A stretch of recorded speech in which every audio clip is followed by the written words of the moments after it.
trees labeling regulations, and I will present you a short situation and still a period of 3 months during which the other member states can assess the content and issue comments, recommendations, or a detailed opinion, which means an opposition to the draft law that has been proposed by the other member state.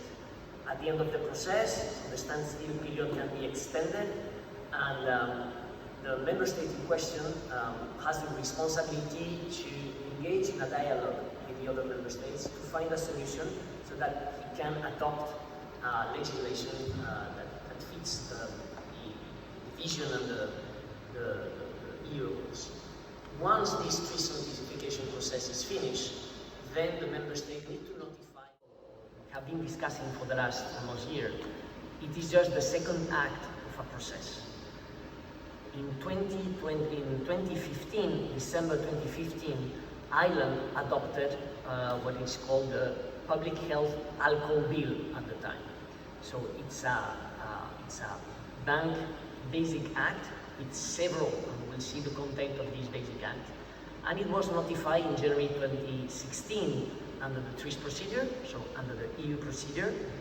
And then in June of 2016, it was notified at international level.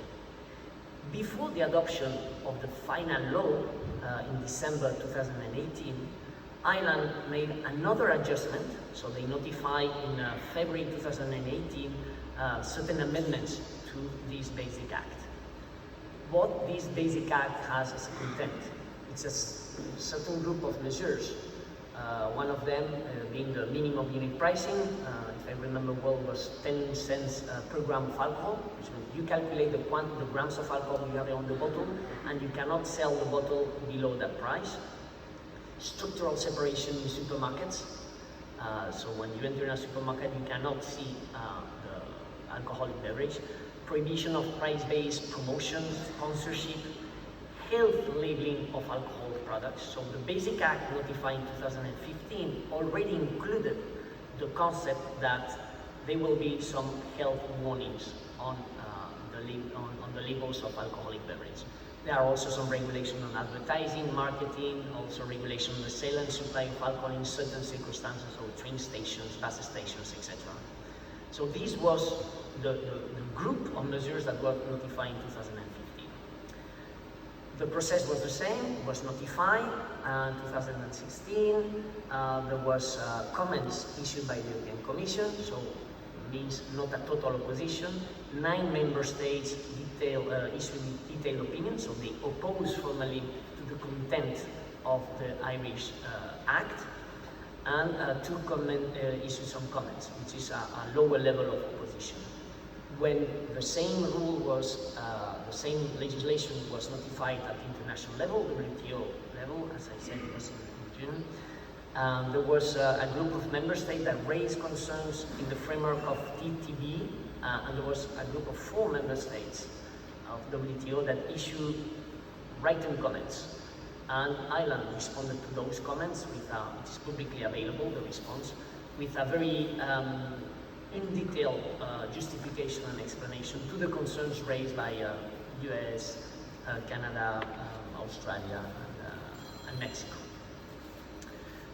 So this Basic Act was adopted, as I said, 2 years ago in 2018, and there are certain sections of this Basic Act that are already in application. They enter into force. So Section 14 on the provision of advertising, Section 22 on structural separation. There was a regulation in 2019 establishing the minimum unit pricing, etc., etc. So part of this Basic Act is already in application. However, there was a piece that was missing, was the section on the labeling of alcoholic beverage, and is what was notified. So in 2022, in June 2022, Ireland notified the draft regulation of the labeling to the to the TRIS notification, the EU notification, and then timeline in later on in February of 2023, they notified the exact the same text to international partners, to WTO. Finally, as you may know, on the 22nd of May, Ireland adopted the legislation, the exact same legislation that was notified initially in June at EU level and in February to the WTO level. So someone could ask himself why Ireland went through this process if they adopted the exact same text with not changing a single virgule, knowing that this is the content, knowing that at EU level there was 13 member states who raised concerns in the form of detailed opinion, 9 of them, so complete opposition, and 4 of them raising comments. The European Commission didn't say anything about it. At WTO level, today we know that 9 countries have raised concerns, and we were supposed to discuss internationally the content of the Irish levy and regulation on the 21st of June. So before giving the opportunity to international partners to discuss with Ireland on the applicability and the content of the Irish law on the 21st of June, before doing it, Ireland, 1 month ahead of this meeting, adopted the regulation. So what does this regulation contains? It contains mainly 6 elements. The first one is the indication of the grams of alcohol per container.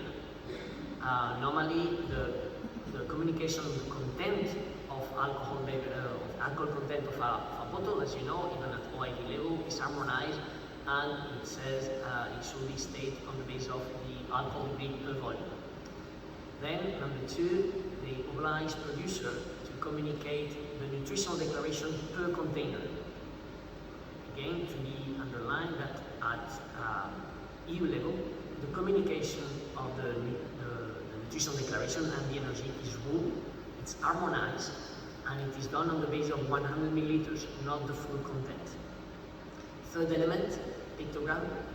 4 elements, more problematic, health warning, linking alcohol and liver disease, and number 5, another statement linking directly the consumption of alcohol and fatal cancer. From a scientific point of view, it will not be need to challenge the content directly, but making a direct link between any kind of consumption of alcohol and the fatal cancers, I don't think it's very fair or very justified. We may talk about the increase of risk, but not the direct link between fatal cancer and alcohol consumption, because if this was the case, I think the OIV delegations will be a little bit smaller than what we have today. Finally, the Irish regulation also indicates a mandatory website to be indicated on the label, which is a website controlled under the control of the Irish authorities. What you see should represent 1/3 of the label of a bottle of wine or spirit or beer. 1/3. So I was saying there was a lot of complaints and concerns raised at international level, within the EU and then at international level. In any case, Ireland adopted on the 22nd of May the regulation, and it will apply in change from the 20 movement and a lot of comments on the media and direct letters from governments to the Commission, from governments to the Irish authorities, telling them, please reconsider the content of your legislation, because we have seen it is not in line with the European legislation. It remained deaf to any comment, and they go on. So, as a sector, we took our responsibility and we present a complaint. Complaint under the EU framework, it's a right given to any citizen or company or association that consider that his fundamental rights or his rights under the EU law are not protected. And it is requested you file it in front of the European Commission, and the European Commission has 12 months to assess the content of your complaint, and in case it considers it receivable, the Commission should open an infringement procedure against the country. So we filed it on the 15th of May, 1 week before the adoption of the Irish legislation. We knew that Ireland was going to adopt it. It was kind of surprised that they did it before the 21st of June TBT committee. I don't consider this very diplomatic, but they did it that way. And the content of the complaint is just based on euro. So the Irish regulation is incompatible with the current EU law, which concerns the indication of the nutritional declaration of and the alcohol content. It's harmonized. You don't have the right as a member state to over-regulate on something which is harmonized at European Union level and which is technical. The Irish regulation, the second element of our complaint, is the fragmentation of the single market. So the EU legislation says that you should not rule or you should not adopt a legislation that will be a trade barrier within the single market. It gives some space to member states in case they need to adopt something to protect the health or animals, person, or the environment, but they need to justify it. It is the third point. Ireland never duly justified the effect of what they were proposing, and the fact that they have assessed, and it's a responsibility, they need to assess and demonstrate that there is no other alternative action that can be implemented will have the same effect, but without disturbing the trade and the single market. So we submitted it. Let's see what the Commission is going to think about it. I have to say that considering point number A, so the fact that it's incompatible with existing legislation, it will be an extremely sad surprise if the Commission doesn't follow us. Why? Because when the Commission issued comments in 2016 under the TRIS notification procedure for the Basic Act, they mentioned in the paper that the indication of the content of alcohol on the base of grams and the indication of the energy on the base of the full container are in breach with EU law. The Commission said it. It's their responsibility to go until the end, assume the responsibility, and tell Ireland that its legislation, at least on this point, is incompatible with EU law. The consequence, I think you can imagine all the consequences. Some of them, I mean, it's a bomba de relojería, time bomb. Users will have to work on specific labeling for the Irish market. It is a precedent for other member states. We have heard already another member state saying that it is going to rule in the same direction, in the equivalent direction than the Irish one. It is there to influence also future European legislation. When the European Union rule and harmonize legislation, the obvious first step is to see what is adopted at national level. Obviously, it will be a benchmark, the Irish legislation. So it's a way of influencing future EU legislation. We could consider these technical effects. The most problematic effect is underlying, is the fact that consumers will be exposed to this, in truth, that any kind of consumption of alcohol is directly linked with fatal cancer. May give the impression to the society and will make the society accept the concept of there is no safe label. There is no safe label, and in addition, the increase of risk is fatal. So it's direct link between alcohol consumption and death or cancer. Once the society will accept this truth, we will be facing a denormalization of the sector. Denormalization means the acceptance that alcohol is not a commodity as the other, it's a special commodity, and then it needs to be treated as a special commodity. Being treated as a special commodity means, look at what applies to tobacco, we will go in that direction. So those of you who are part of the European Union, you know there is a big support program which is the Common Agricultural Policy. Forget about any kind of support. E-commerce, forget about it. Excise duties, they will be revised. Promotion policy, it will revise. GI and quality programs, they will be revised. So there will be a systematic denormalization and change of the regulation to apply to us. I'm not saying it will be direct, but we will be crossing very soon a non-return point in which we will start to see the consequence little by little. So the way forward, what we can do apart from having a good glass of wine in the lunchtime. So will Ireland, I'm going to change. I now realize that maybe what I have adopted is not in line with your legislation.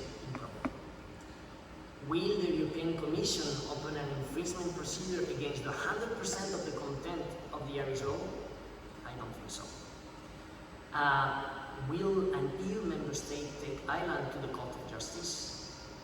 Not very probable. And in addition, when we look at the timing, this kind of process lasts for at least 2 years, which means it will go beyond or close to the application of the Irish law. So it will be disruptive. But in any case, the three options are very improbable. The unique thing that we have identified as a solution to solve, as a solution to try to solve the situation is the approval of EU harmonized law. Once we have EU harmonized law, a member state needs to accommodate to the EU law and should retrieve its own legislation. Will the European Commission work on this? It said in the 3rd of February 2021, the European Commission presented European Beating Cancer Plan. European Beating Cancer Plan is like a strategy, a roadmap of what the Commission is going to do on a certain topic. Here was protecting EU citizens from cancer risk. So within this strategy, the Commission says that it will propose health warning on labels before the end of 2023. Surprisingly, the Commission has not been working on this issue.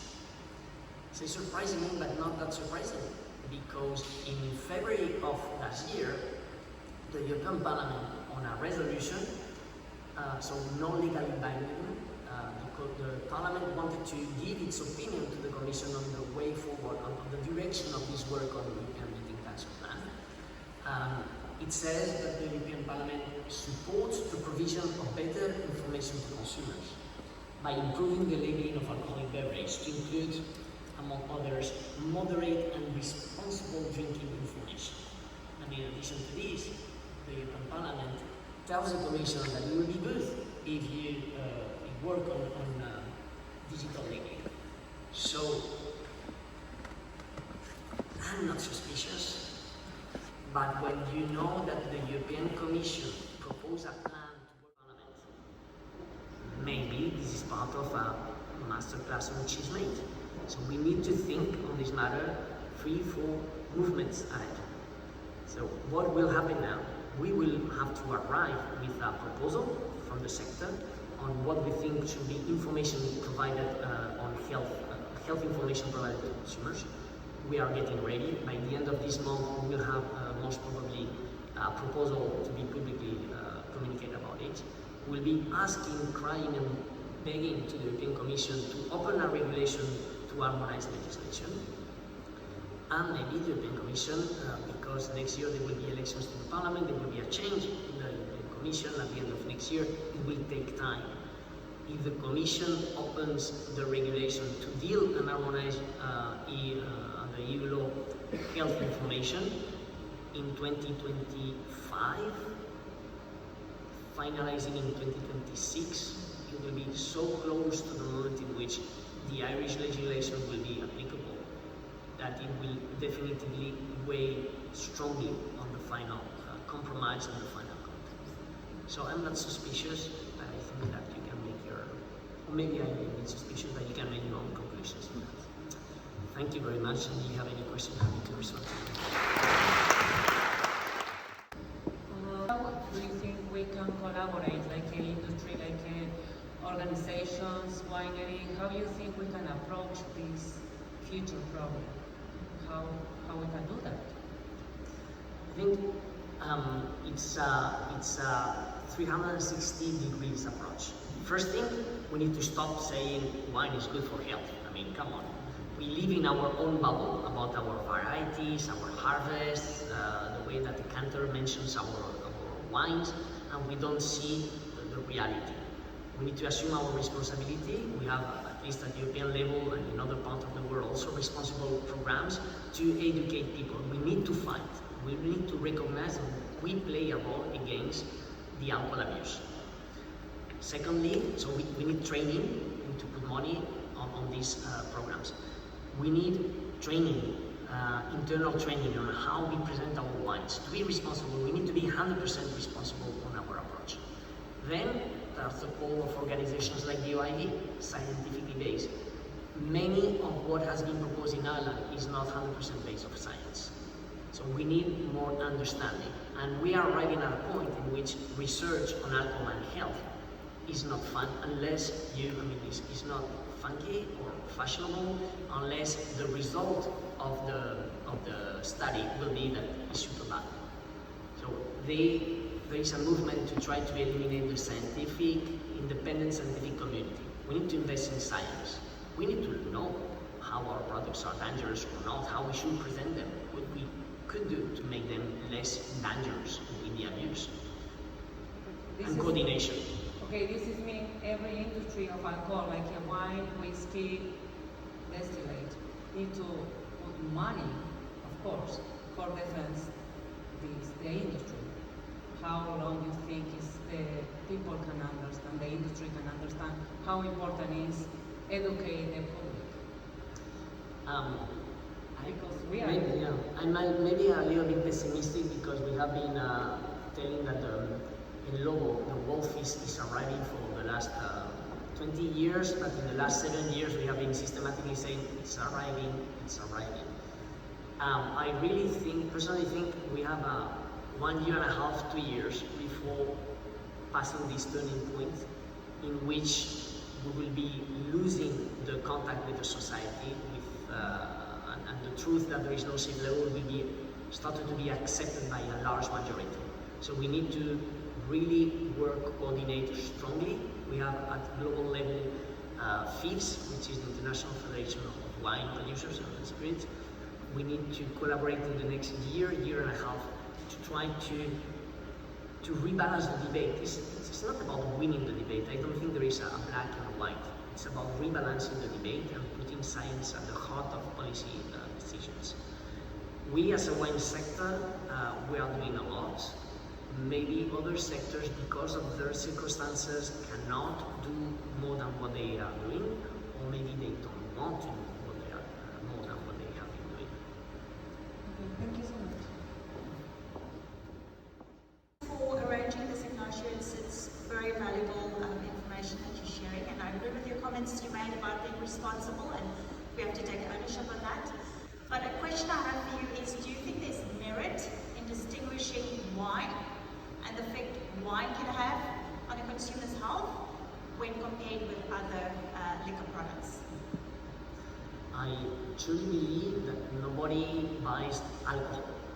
When I buy something, I guess that 100% or 99% of consumers, they are buying a product which is a wine or spirits or a beer. So definitively, what we need to do is not to present the image that the anti-alcohol want to make from us, say the big alcohol industry. We are not the big alcohol industry. There is no such a big alcohol industry. I mean, the biggest wine company in the world, I don't think it controls more than 3% of the market. So there is no big alcohol industry. One of the main defensive approach to alcohol abuse is culture. And I think wine has a different asset, which is wine culture. Wine culture per se, it's about appreciation, and it's about enjoying it, and not abusing it. So that's the reason we need to approach we segregate the discussion, not against the other, but say, look, from our point of view, wine culture is unique.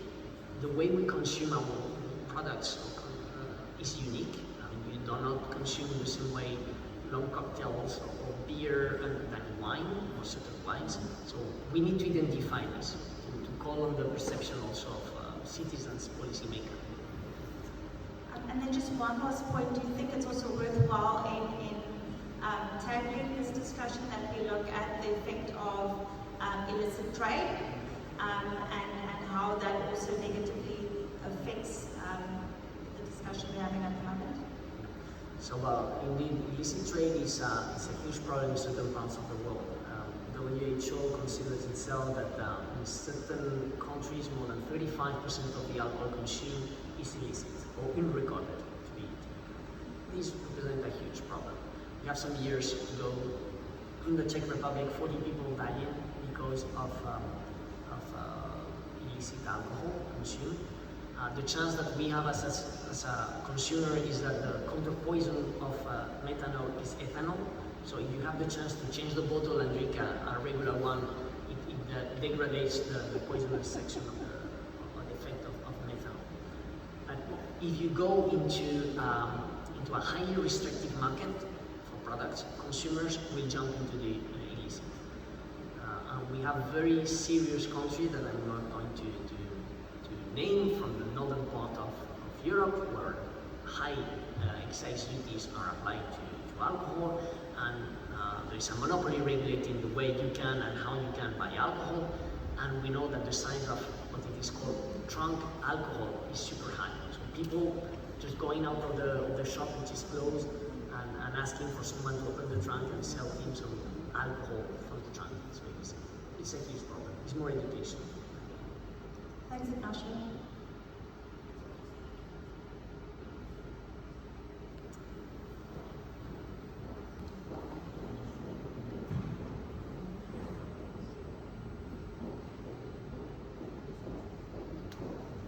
Thanks very much. I would echo the sentiment of others that this has been an incredibly valuable session, and thanks for pulling it together. Can you take a moment and help us understand what should be done about the tsunami of scientific studies that are flawed in many ways, that are pointing out all the issues with alcohol and health, be it that they cause cancer or whatever, and most of those studies are not peer-reviewed, etc., but yet they're picked up by the press and they create an unfortunate perception. Thank you. I think the first thing is to assume that nobody will defend us by default. So you need to generate the movement. You need to connect with scientists and say, look, have an independent look to what science says, because maybe there are other people biasing the existence of science. We are confronted to what I call the iPhone effect, which is iPhone number 17 or iPhone 13, I don't know which is the last number, because this iPhone 13 is better than iPhone 10, because the number is after that. And science is the same. A publication in 2022 is better than 40 years of science, because it's the latest one, the iPhone effect. And we need to put robust science at the heart of policymakers and discussions. It is not because something weird, BA, simplified has been published in 2022 that it can erase more than 40 years of scientific evidence. And we need the scientific community to be aware of this risk, because it's a full degradation of the perception of science. And we need them to produce reports and to assess really what are from a complete point of view and transparent point of view, what are the effects of alcohol abuse, alcohol consumption, etc. Alcohol, wine, beer, and spirits. Now a confirmation to you whether in the Irish regulation there is a different treatment of products above 5 degrees or not, or is it starting from 0.5 up? Yeah, it applies to alcoholic beverage. So whatever is the degree, so there is no discrimination?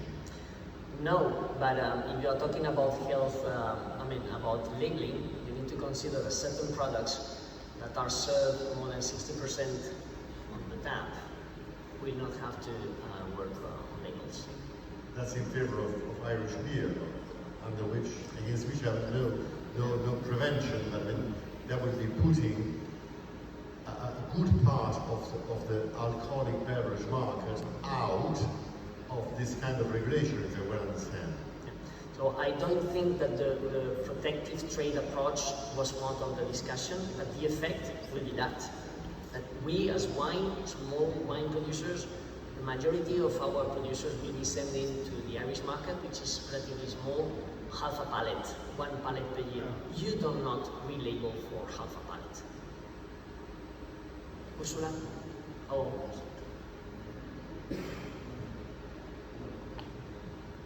Thank you, Igracio, for this information. I just want to have a comment here. It seems that alcohol is the only cause of cancer here, the way we are talking about.